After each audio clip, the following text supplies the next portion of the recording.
Going into a 64 and more interview with someone who can only speak through the aid of a trach tube, I wondered how my interviewee Jean McFaddin would endure. After almost 3 hours of remarkable conversation with this accomplished woman, I had my answer. All that was left were Jean's answers to the traditional 64 and more 10 questions, which, like the woman responding, were forthright, thoughtful, and inspiring. Who is the most important person to you?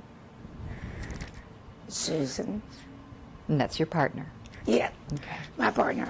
What is most valuable to you? Well, I'm going to have to say my trach, because without my trach, I have no communication. What makes you happiest? No matter when it happens or how or where, it just makes you happy. Children. I love kids. Did you ever think about having children of your own? Yes and no. There was a point when I was changing from theater to events, and Susan and I were already together, where I was thinking maybe we should adopt. But at that point, it wouldn't have worked out for Susan, because she was just very much in her casting career.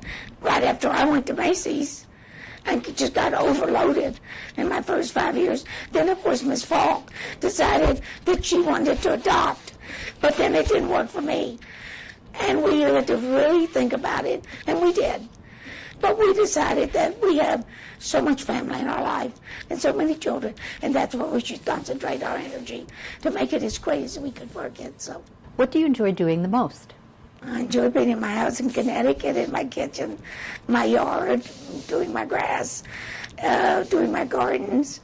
So you're a homebody? After all this profession, you're a homebody? Oh, God, yes. Huge homebody. No, in truth, I know what I enjoy doing the best, taking care of those I love.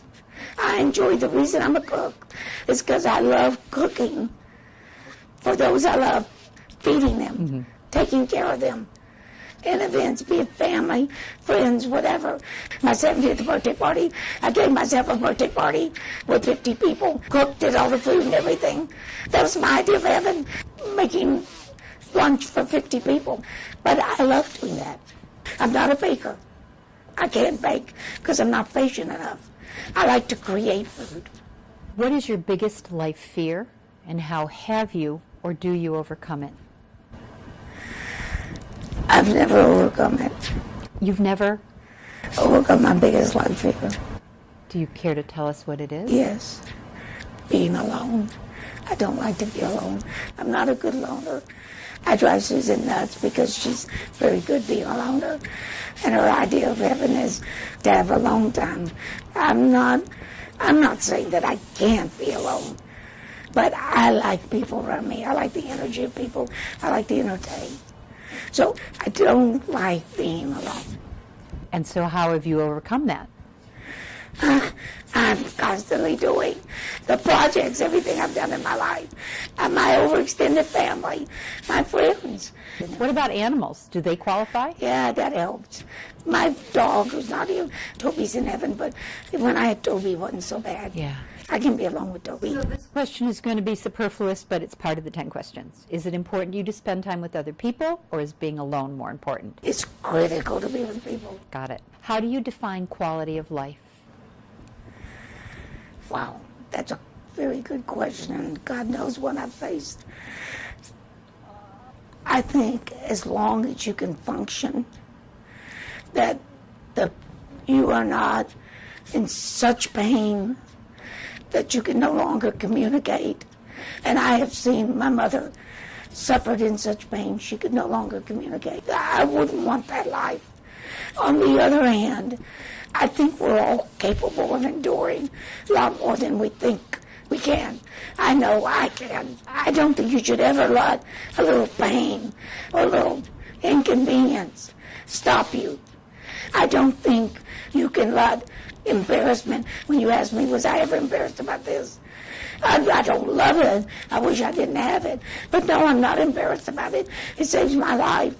Do you consider what society terms as important to you, or do you tend to march to your own drummer?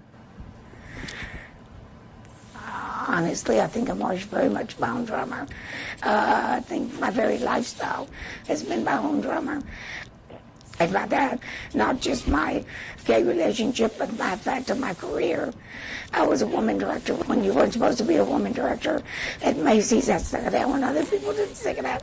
I mean, I think I share many values.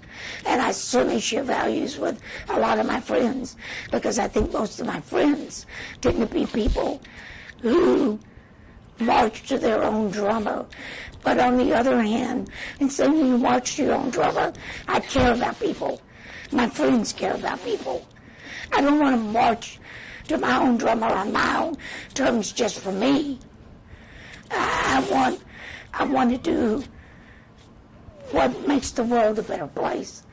And not just within my values, but within a variety of different values. We're all equal to our own values and rights. And I guess the only real thing I'm vehement on is someone who would take away somebody else's right, whether it's for ethnic reason, religious reason, sexual reason, financial reason, all of that. I would like to think I'm part of a great rebellion, a great body who is against all of that. So in that sense, I'd like to think I'm part of the mass, that I'm part of the mass that wants a better world, equal and good for all.